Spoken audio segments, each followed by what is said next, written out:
se considerará empresa nacional aquella cuyo capital argentino represente una proporción del 80%, proporción que permite asegurar que en esos casos el real poder de decisión corresponde al capital nacional.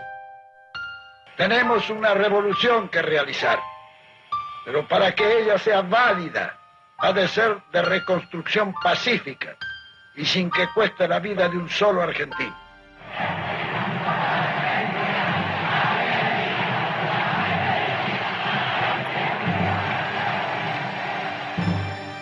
A partir de la fecha, el país se encuentra bajo el control operacional de la Junta Militar. Firmado Jorge Rafael Videla, Teniente General, Comandante General del Ejército.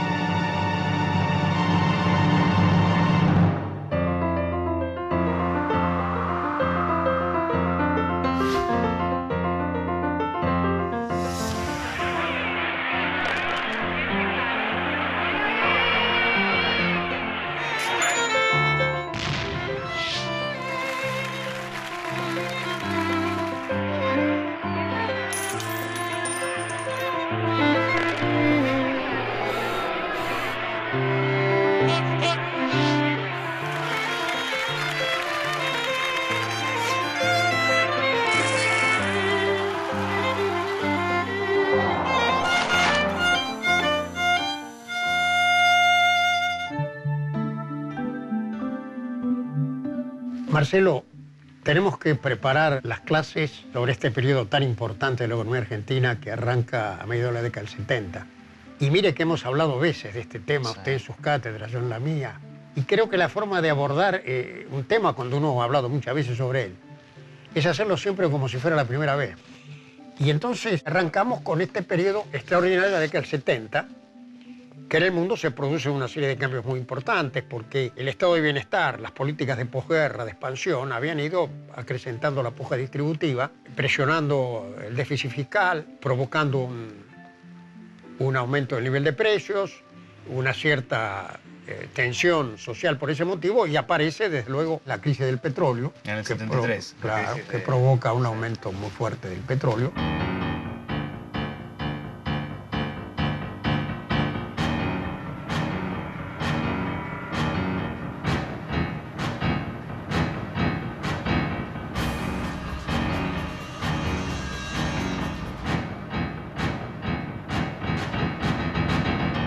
Y allí comienza el cambio de la política en los países centrales, el abandono del estado de bienestar y las políticas keynesianas de pleno empleo y demás, y la búsqueda de la estabilidad de los precios a través de las recetas ortodoxas, como el objetivo prioritario de la política económica. Y ese escenario se da en un momento en el cual también la globalización financiera, es decir, el crecimiento fenomenal de los capitales líquidos. Bueno, en parte estimulados precisamente por la crisis del propio petróleo, ¿no? El incremento de los precios del petróleo provoca ganancias extraordinarias para los países productores y esa masa de dinero va al sistema financiero internacional. Entonces se crea una masa fenomenal de liquidez que en buena parte se va desprendiendo de la economía real y va creando un universo cerrado en el cual el objetivo es hacer diferencias por tasas de interés, especulando con las tasas de cambio, los cambios de cotizaciones en los mercados de valores, y esto va acrecentándose. Esa globalización financiera estaba en pleno despegue en la década del 70. Pero además sumado, para el caso de los países latinoamericanos, de muy buenos precios para las materias primas, con lo cual era posible endeudarse pensando en que, bueno, finalmente estos países iban a poder pagar. Así fue.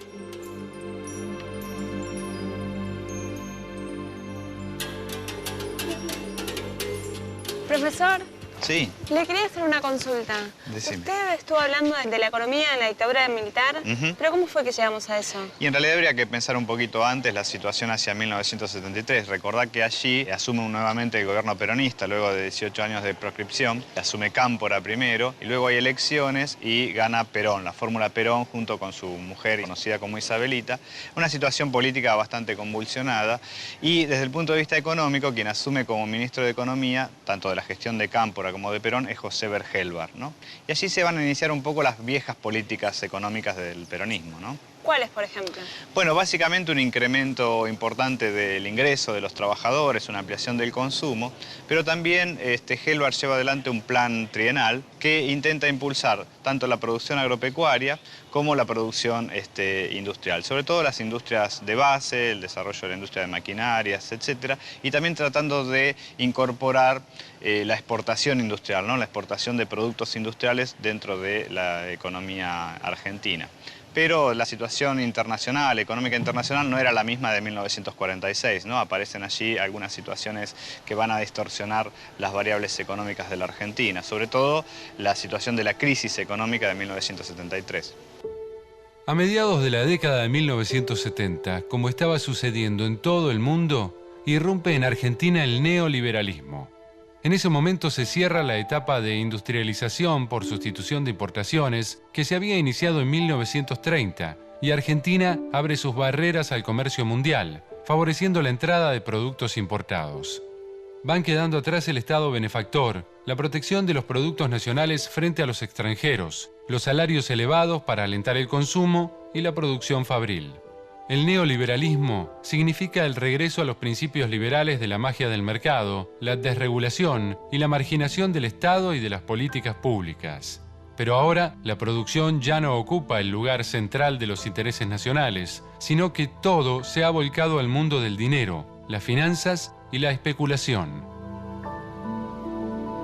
¿Y en Argentina? Bueno, en Argentina también las cosas están cambiando, ¿no? El incremento de los precios a nivel internacional impacta muy fuertemente sobre los precios internos de los productos importados y empiezan a aparecer algunas tensiones importantes en la economía, alguna escalada inflacionaria y también se están debilitando un poco los principios keynesianos, ¿no? Las ideas neoliberales empiezan a cobrar forma en esos años en la Argentina. Y finalmente, en julio de 1974 muere Perón, ¿no? Y asume la vicepresidenta.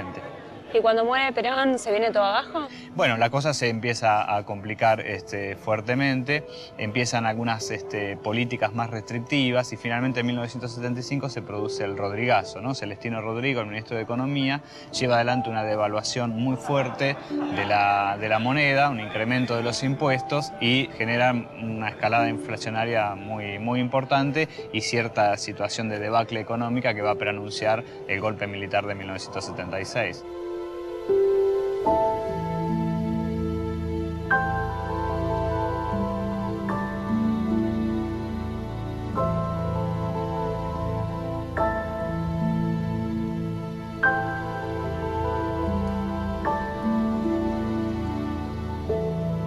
Esa fase tan importante del escenario internacional, donde los intereses financieros estaban presionando en los países de la periferia, nosotros vivíamos en una situación política muy compleja, muy difícil, con aumento de la tensión, de la violencia. Durante el tercer gobierno peronista. Exactamente, y termina con el golpe de Estado del 76, donde el gobierno de facto adopta una serie de medidas que abren incondicionalmente la economía, sobre todo el sector financiero argentino, la especulación financiera, utiliza una política cambiaria que lleva a una fuerte apreciación del tipo de cambio, a la destrucción de la competitividad de la industria y a un proceso de desindustrialización, aumento del desempleo, tensiones sociales en el marco de la represión. Comunica a la población que a partir de la fecha el país se encuentra bajo el control operacional de la Junta Militar. Se recomienda a todos los habitantes el estricto acatamiento a las disposiciones y directivas que emanen de autoridad militar, de seguridad o policial, así como extremar el cuidado en evitar acciones y actitudes individuales o de grupo que puedan exigir la intervención drástica del personal en operaciones. Firmado Jorge Rafael Videla, Teniente General, Comandante General del Ejército. Y en esas circunstancias, ¿cómo reaccionaron los intelectuales vinculados al campo económico frente a la política económica neoliberal que se imponía desde la dictadura? Bueno, los que simpatizaban con esa orientación de la política económica reaccionaron positivamente. En el campo de la heterodoxia, en el campo nacional, entre el cual yo me incluía como uno de los que opinaba continuamente sobre las circunstancias, el rechazo fue total, la crítica... Contemporáneo, en ese mismo momento. En el mismo momento, en plena dictadura, claro. un grupo de economistas señalamos cuáles eran las consecuencias profundamente regresivas y antinacionales y las consecuencias que iba a tener el campo económico y social. En el más largo plazo. En el más largo plazo, lo cual configura un cuadro realmente dramático de circunstancias de terrorismo de Estado, destrucción de la industria, la guerra y la derrota de Malvinas, que determina realmente un proceso de alienación de la conducción militar de la época, con consecuencias que fueron realmente terribles, ¿no? Porque esas políticas, como eran funcionales a la especulación financiera... Las políticas monetaristas. Monetaristas, de apertura, de desregulación, de liberación de la tasa de interés, de tipo de cambio fijo, de toma de crédito, donde había... Los bancos no sabían qué hacer con la plata, los bancos internacionales buscaban clientes. Y entonces, cualquiera fueran las políticas, aunque fueran irracionales y llevaran al desastre, había plata para cualquier cosa. Entonces, digamos, los que estaban vinculados a ese escenario aplaudían la política, pero desde una perspectiva objetiva y sobre todo de una perspectiva del desarrollo del país y de la necesidad de fortalecer su potencial económico, su soberanía, su inclusión social, nos parecía un desastre. Y efectivamente lo dijimos en tiempos de la dictadura por todos los medios disponibles, que por cierto eran muy pocos. Cuando la especulación financiera se impuso en la economía mundial, en Argentina se realizaron políticas de apertura del sector financiero, de las cuales resultaron que las ganancias se hacían con la especulación financiera y no con el trabajo. A esa vinculación de la política económica a los intereses de la especulación se la denominó patria financiera.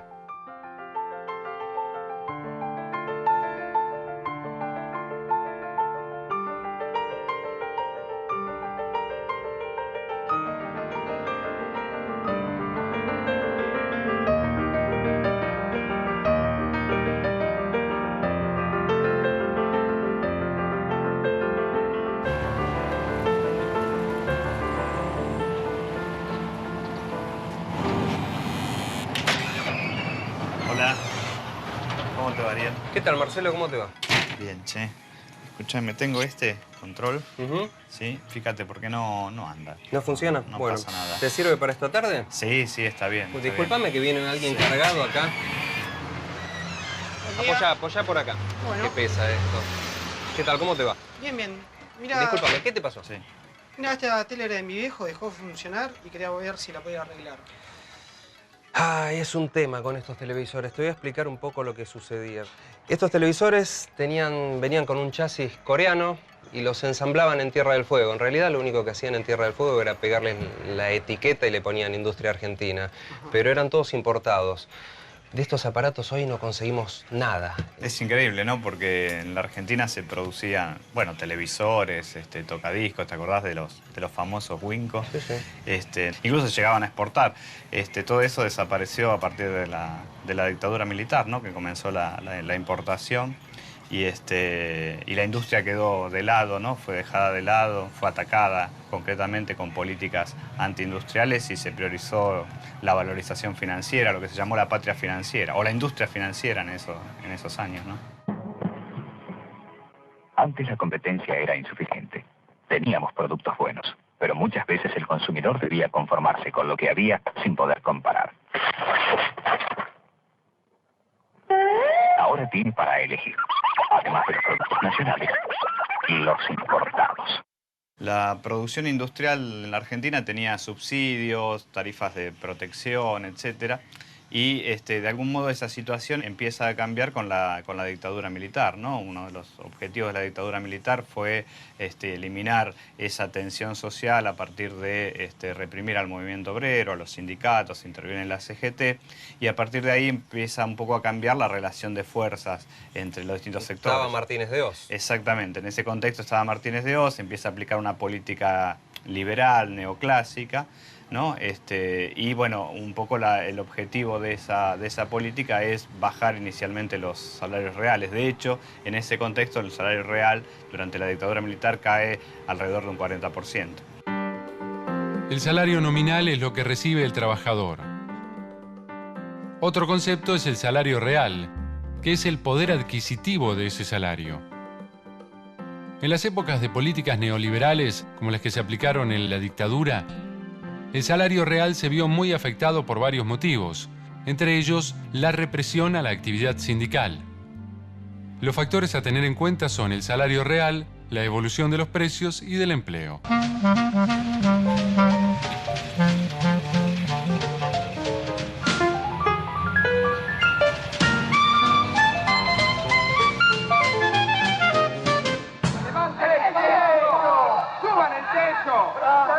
Levantar el techo. Veamos. ¡El techo, por favor!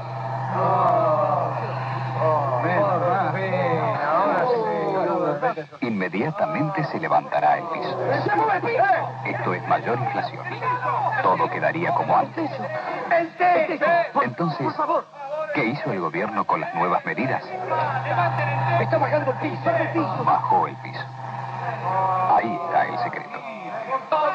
Estas medidas deben ser complementadas por una acción en el mismo sentido de los sectores oficiales y privados.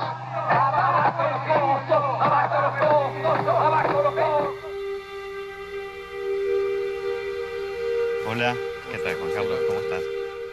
A partir de 1976, con los cambios en la política económica que se inicia con la gestión de Martínez de Hoz, la industria empieza a sufrir duramente el proceso de apertura y hay un inicio de una etapa que se podría considerar como desindustrialización, ¿no? ¿Cuáles son, a tu juicio, digamos, los elementos, los factores que llevan a este proceso de desindustrialización o a la crisis y quiebra de varias empresas industriales en la Argentina? Bueno, el primero creo que en ese periodo estuvo fuertemente caracterizado por una revalorización del sector financiero en detrimento del sector industrial, digamos, ¿no? En ese lapso de tiempo, por dar números del sector metalúrgico, digamos, pasamos de tener 500.000 trabajadores allá por los 75, con una fuerte caída que podemos valorizar al año 82, que está en el orden de los 150.000 trabajadores ya caídos en el año 82. En el 82, o sea que la época de la dictadura es muy fuerte en este sentido, ¿no? Claro, porque es decir, la Argentina, si nosotros analizamos un poco, venía de un proceso de industrialización, ¿no es cierto?, basado fuertemente en sustitución de importaciones. Después venía la etapa, o era conveniente que viniera la etapa ya de las inversiones y la fuerte inversión en el desarrollo, ¿no? Y eso se vio paralizado. Creo que hemos logrado mucho, pero quizás estemos solamente a mitad camino de lo necesario y esta acción debe ser perseguida con mucha firmeza. Cualquier aflojamiento o cualquier falta de apoyo o de firmeza o cualquier retroceso en este sentido puede hacer perder todo el esfuerzo que se ha ganado y los resultados que se han obtenido en estos pasados años.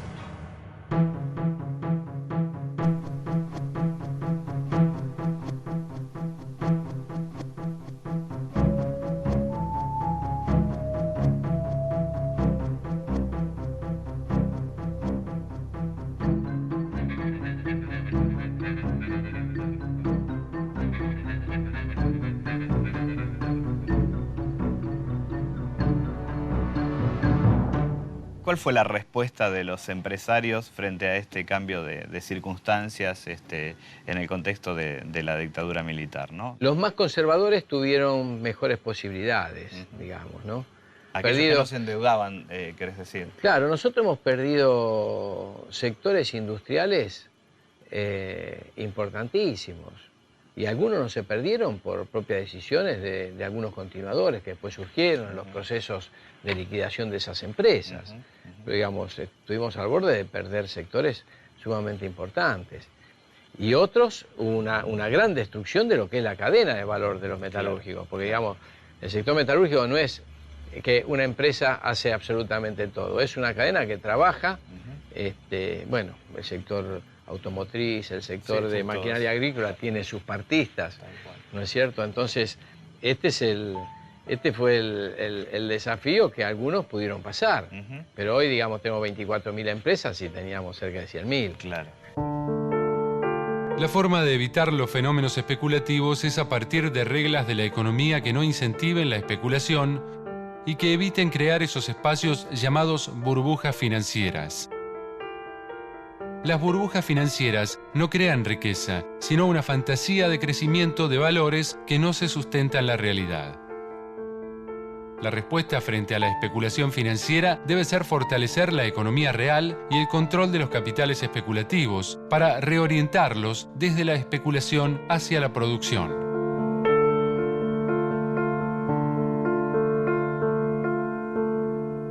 Y ese régimen realmente tiene, aparte de los problemas de derechos humanos tan trágicos que el país vivió, tiene consecuencias realmente extraordinarias. Una de ellas, por ejemplo, que un gobierno militar haya hecho una política de destrucción de la industria.